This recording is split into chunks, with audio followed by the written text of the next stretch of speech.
it's not much really changed, man. I mean, I did this show from the very beginning the same way. I just got more viewers. It's the number one game show in the world. So, come on. That right there is another example of favor. You know what I mean? Look, I mean, I come to work every day. I do the show, but I don't have to have the biggest game show in the world. I don't have to. Why? Why? Because he gave it to me. That's favor. You can set, I'm going to tell you, see, people don't get it, man. You can put on your vision board, you want to be famous all you want. I want to be a star. You can't make yourself a star. You can't make yourself famous. It ain't you, partner. That's a decision God makes. And he gives it to you, but he gives it to you because of people. I'm who I am because y'all tune in and make me who I am. If y'all stop tuning in, this ain't the same dude no more. You get what I'm saying? And so what makes y'all tune in? That God gave me favor. Y'all didn't know me till I showed up on TV somewhere. You know, that's favor, man. You got to understand. A lot of people, they don't get that part of it. You know, they always struggling to find the answer for it so they can have some little smart answer for the reporters. I don't. I've talked to reporters all the time. I say, it's grace and favor. What do you mean by that? Okay, so you don't go to church. Okay, I got it. Grace is God's unmerited favor. That means he gives you something that you don't deserve. Grace is given to you, and you can't earn it. You can't purchase it. If I could buy grace, I'd take all the money I got and just purchase grace with it. It is God's unmerited favor. You can't even, there's nothing you can do to get it. He just do a solid for you. But see, you get solids because you ask for solids. You have not because you ask not. The majority of people don't have what they want in this world because you don't never ask God for it. You tripping, man, because you think it's about you. You think it's you. Oh, no. It's not. You got to ask God for stuff. He created you. You got to ask him, your maker, for things in this world. You keep trying to figure out why you ain't got it because you ain't asked God for it. Keep trying to figure it out yourself, how that's working for you. Huh? You better get to asking. You better get to asking. Just why would you not? All you got to do is ask God. That's what I do.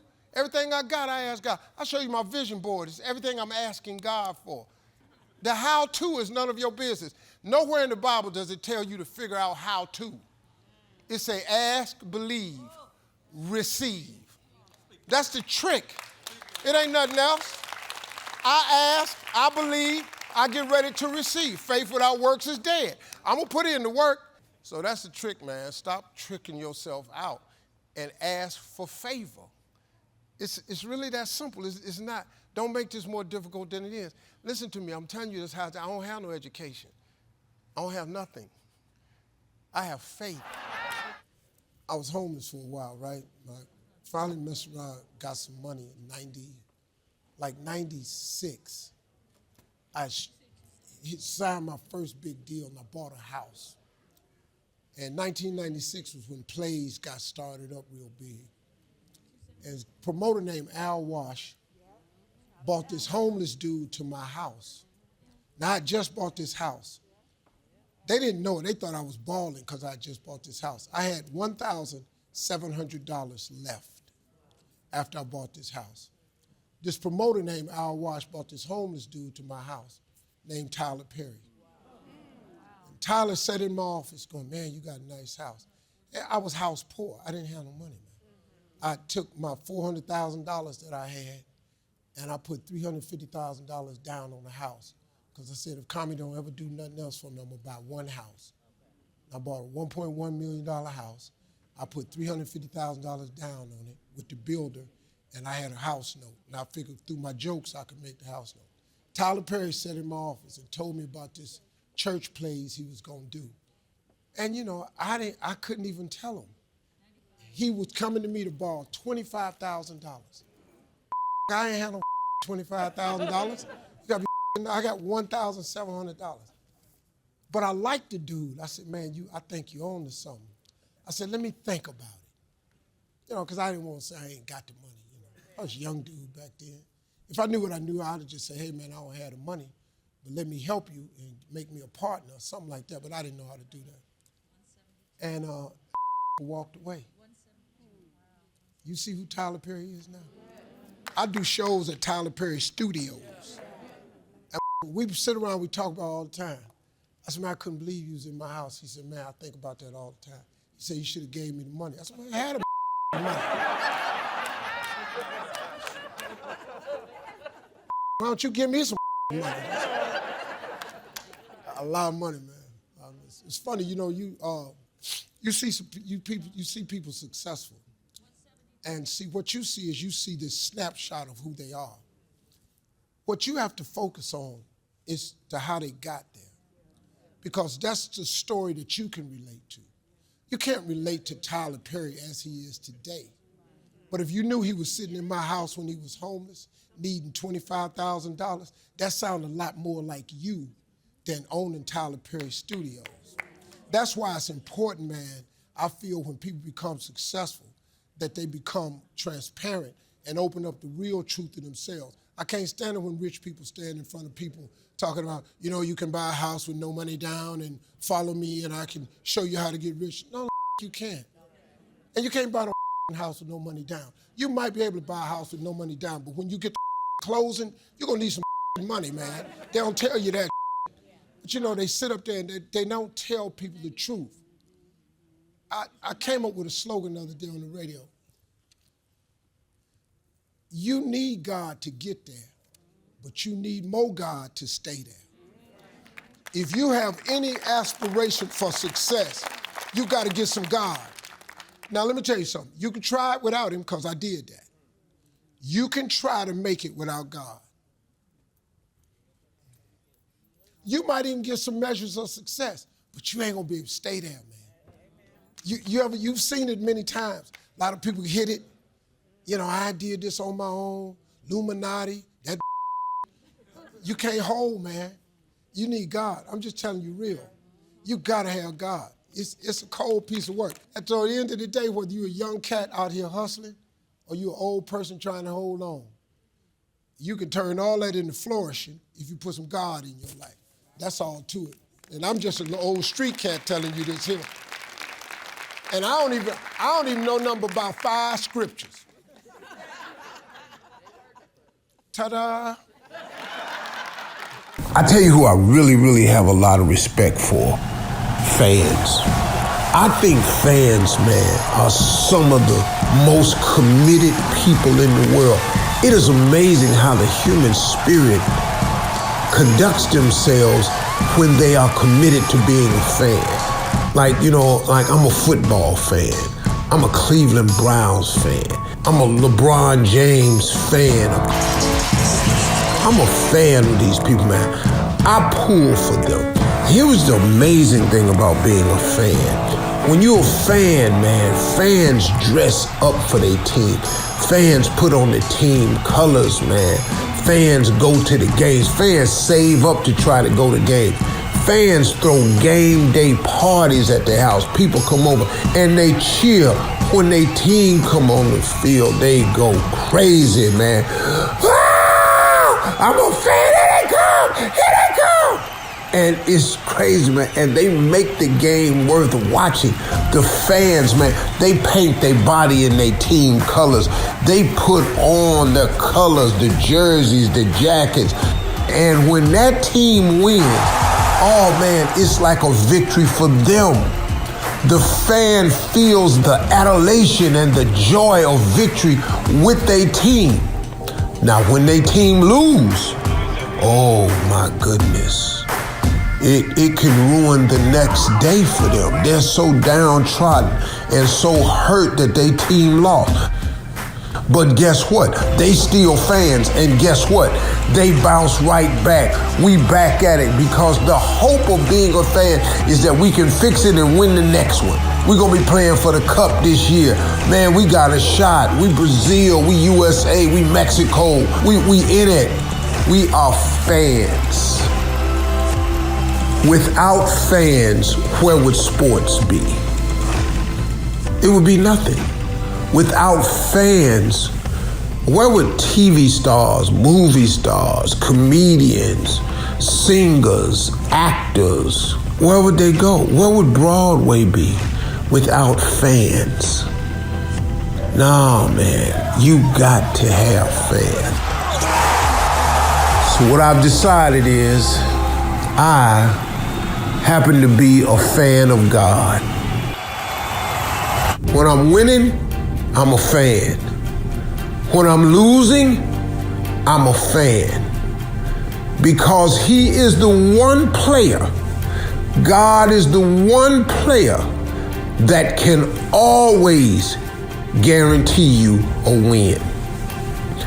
Even when it looks like you down. If you're not out, you just down. You know how many teams have been losing and come back at the last minute and win it? Come on, man. When you're a fan of God, you're messing around with a player, man, who it may look like you down. But if you a fan and stay faithful as a fan, there's no way you can lose. He's going to pick it up for you. He's going to turn it around for you. All you got to do is be a fan. If people were as committed of a fan base to God as we are to our team, do you imagine what you could do with your life? There's nothing wrong with being a fan. But if you could take that same attitude, that same fervor, that same adulation, that same eagerness, that same determination that you have as a fan, and put it into your faith, become a fan of faith, become a fan of God, man, oh man, oh man. You have any idea how that could transpose your life? Do you know the turnaround you could bring about in your life if you would just become a fan of God?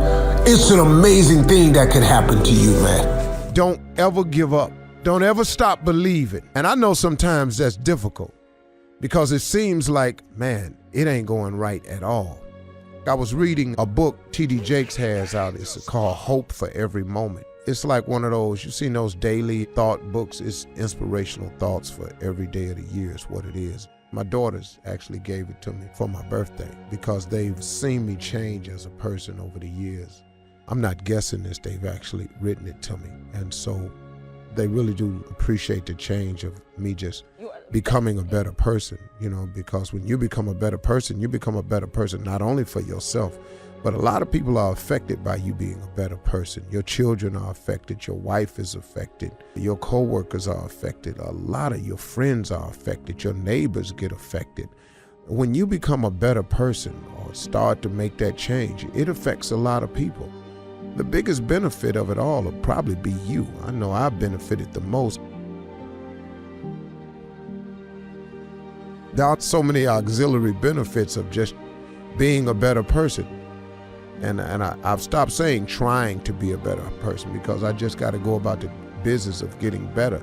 Now, doesn't mean that I'm mistake-free. That's not what that is. And it doesn't mean I don't still need encouragement and I won't fall and make a lot more mistakes, because I will. But I find, man, in these books that they give me, I find so many inspirational things. And this morning when I decided to say to everybody, don't ever give up, because I know how difficult it can be, because I do understand, man, that we will all face moments and challenges in our life that's going to require us to just hold on.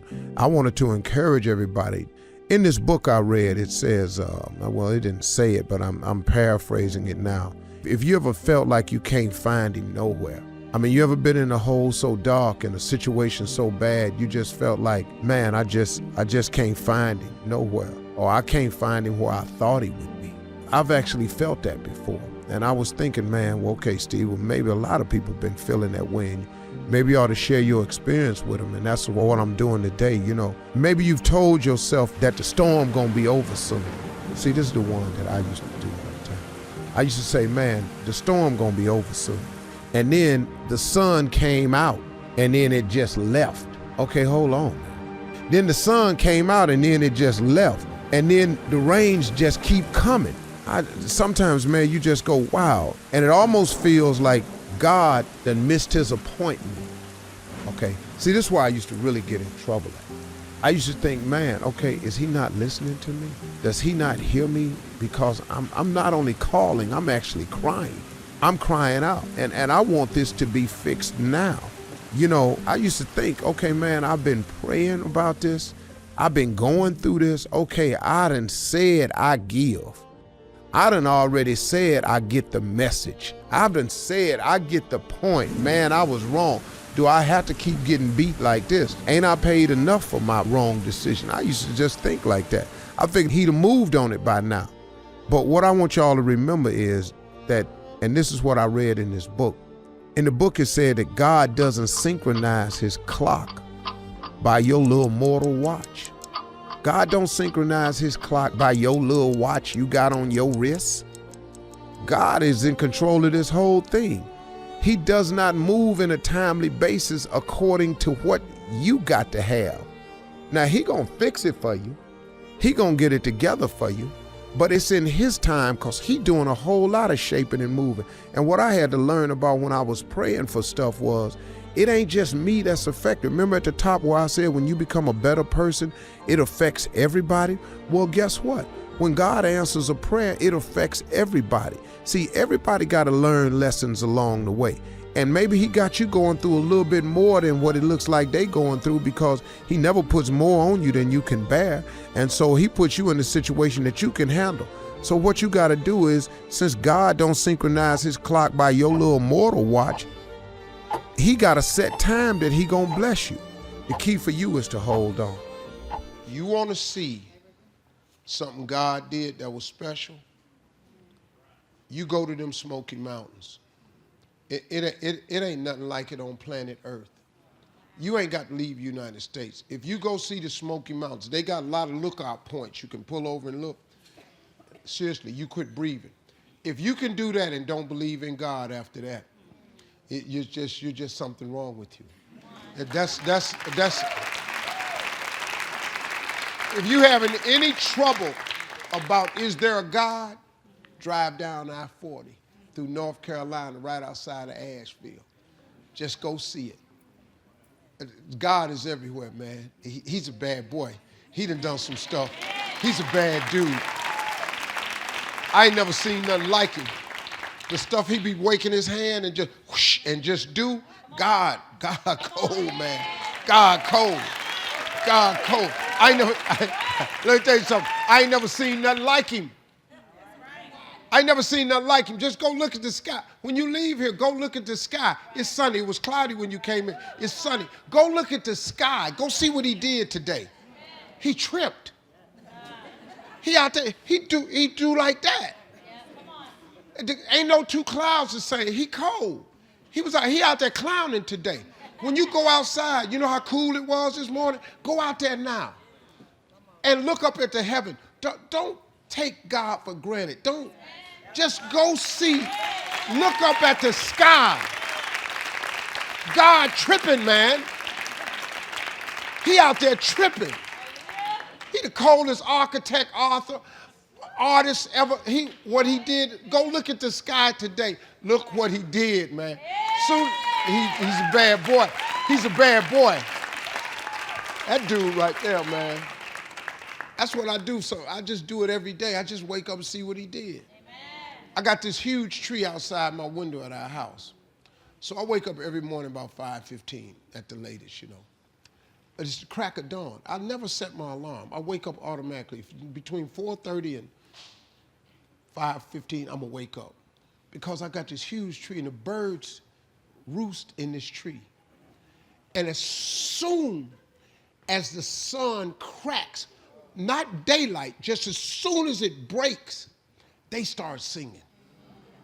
Them birds, man, got enough sense that, oh my goodness, here comes another day. Let me start singing about this. Hey, man, if a bird got enough sense to sing every morning, what's wrong with us? Faith is the belief in things that you cannot see. If you can see everything, that ain't faith. You got to believe in something you can't see. Look, man, when I started in comedy, I did not see this. I didn't see becoming the first African American to host a beauty pageant of any kind. I was the first black headliner to start black radio nights around the country. I done had a machete in my hand on a lot of stuff. I didn't see any of it. But I had this little piece of faith, though, that if I jumped, he would get me, because I was miserable in my life. I didn't like waking up. I ain't have no purpose. I didn't know what I was supposed to be doing. But on October 8th, 1985, I walked in a comedy club for the first time, signed up for the following week. The following week, a girl took me down there. She said, you got to go to a comedy club. You're the funniest person I've ever met. I never even heard of comedy clubs. I'm 27. I walked in a comedy club. I signed up for the following week. I'm going to sit here and learn. I knew I was funny. I just didn't know what to do with it. They had 10 acts go up. 9 of them went up. I didn't laugh at one joke. I was just sitting there just, man, I wish that was me. Man, they should have said this. Every joke they told, I knew the punchline before they said it, and I wrote a better punchline in my mind, what they should have said. It got to guy number 10, they called his name, he wasn't there. They said, well, he's not here, we're gonna go to next week's list. Steve Harvey, where are you? I looked at the girl I was sitting next to, I said, it's a dude in here got the same name I got. She said, you know what, you a stupid son of a bitch. That's you. So they kept clapping and I ran up. Long story short, I won amateur night that night. I won $50. It was a 45-minute drive to my house with this girl named Gladys. I cried 45 minutes. She said, what you crying for? It ain't but $50. I said, no, you don't even understand. I was born tonight. I now know what I'm supposed to do. I went to work the next day, October 9th, and quit my job. With $50. I had nothing. I just never gave up. I just kept believing that he was going to put that air up under them sails for me one day. And finally, he put that air up under that wind up under them sails. This ain't your life right here. This life you got right now, this ain't just it. You think this it? God ain't through with you. If God was through with you, he wouldn't wake you up no more. But God keep waking you up because he got some more for you. This ain't your life. God got some more for you. The moment God ain't got nothing else for you, you ain't gonna wake up no more. You lived your last day the day he got nothing. Once you done served your purpose and ran your route, you out. But as long as he wake you up, it's cause he ain't finished with you yet. I wake up every day with the expectation that he finna do something great for me. You actually have a say-so in how your life goes. Life is not designed where you just wake up and see how it go and you react. You actually have a say-so. You have a determining voice into where your life can go. You have no say-so in what happens to you, but you have a say-so in what you do about it. See, life is 10% what happens to you. It's 90% what you do about it. You ain't got to be washed white as snow, because I didn't get that. I didn't get saved like that. I got washed, but I just got rinsed off. I did not get the washed white as snow version. I still got dirt on me. But show me something that has grown into something beautiful that didn't have no dirt on it. You take a seed and throw it on the concrete, don't put no dirt on it, and watch what happens. See, you get tripped out because you got dirt on you, but you need dirt on you to develop, because dirt ain't just dirt. Dirt is fertilizer. Dirt is nutrients. Dirt gives you the strength for your seed to push through. See, you got to have dirt on you to push through something. Everything you see that's beautiful starts out as a seed, but that seed got to get dirt on it. See, you get mad when haters come your way. You get mad because you get a setback. You get mad because you get thrown off course. You get mad because you get a detour. That's just dirt. You get mad because they talking about you. That's dirt. You get mad because you lost your mama. That's dirt. You got to have dirt on you to grow into what God got for you. Quit tripping. And the reason I'm telling it to you, because when I was homeless, I told God, I say, If you let me make it, when I get there, I'm going to tell everybody about you. So now here I am right now. I'm telling you that it was him. It was not my education. It wasn't who I knew. It wasn't no deal I struck. It was cause of prayer. It's cause, man,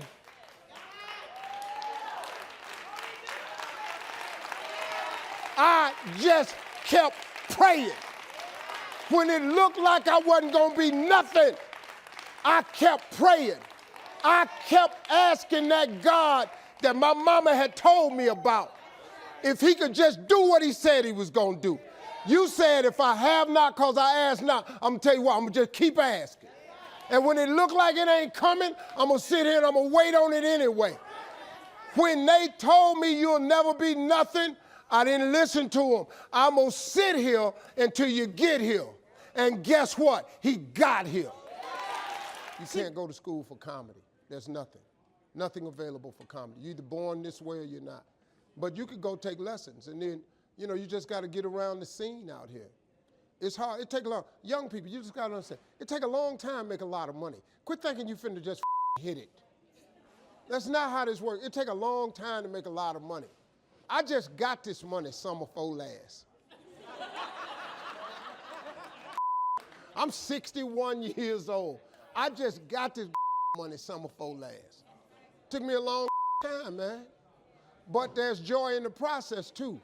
See, you got to enjoy the process. You got to be grateful when you're making 50,000. Then you got to be grateful when you get to 75,000.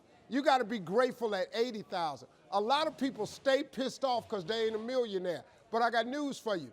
If you pissed off where you are right now, you'll never be a millionaire. You want me to tell you why? Because there is a principle of success that God requires our gratitude. The more you're grateful for, the more God will give you to be grateful for. Because see, God, he real smart. He got this system set up real smart. So you can immediately increase your life by being grateful. Instead of complaining about what's going on.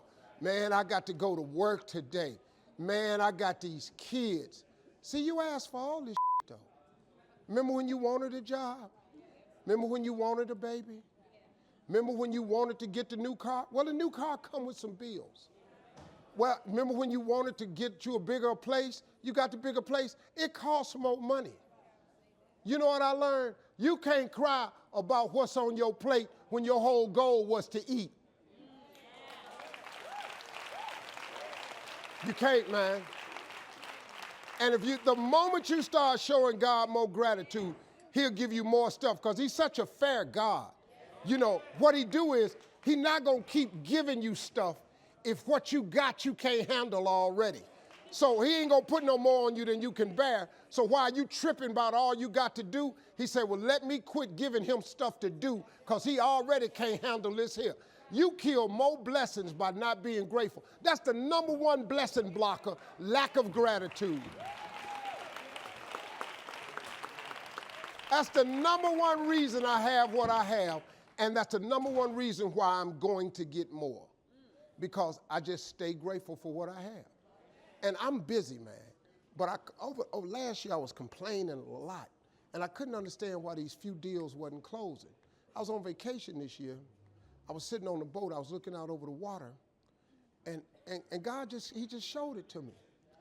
He said, well, Steve, you've been complaining a lot about your workload, about how much you got. I can't give you no more because I don't want to tax you. I don't want to overburden you. I came back, told my wife that. We finished up the vacation. I came back. I changed everything. I wake up every morning with nothing but gratitude, and I became more efficient. And I'm telling you right now, 2 of them deals, I signed one yesterday because I figured it out. The cool thing about it is, it don't take God a long time to bless you. He starts immediately, man. Listen to me, y'all. Wake up every day and start being grateful. Wake up every day. Don't check your phone first. Don't check your texts and messages. Wake up every morning and just start thanking him for just your life, your kids, your job, your house, your food, your clothes, your money, your car, your husband, your boyfriend. And then immediately after that, you'll have a better day. And then watch, he start giving you more stuff. It's really not a magic trick to getting rich, man. You just have to learn the principles of success.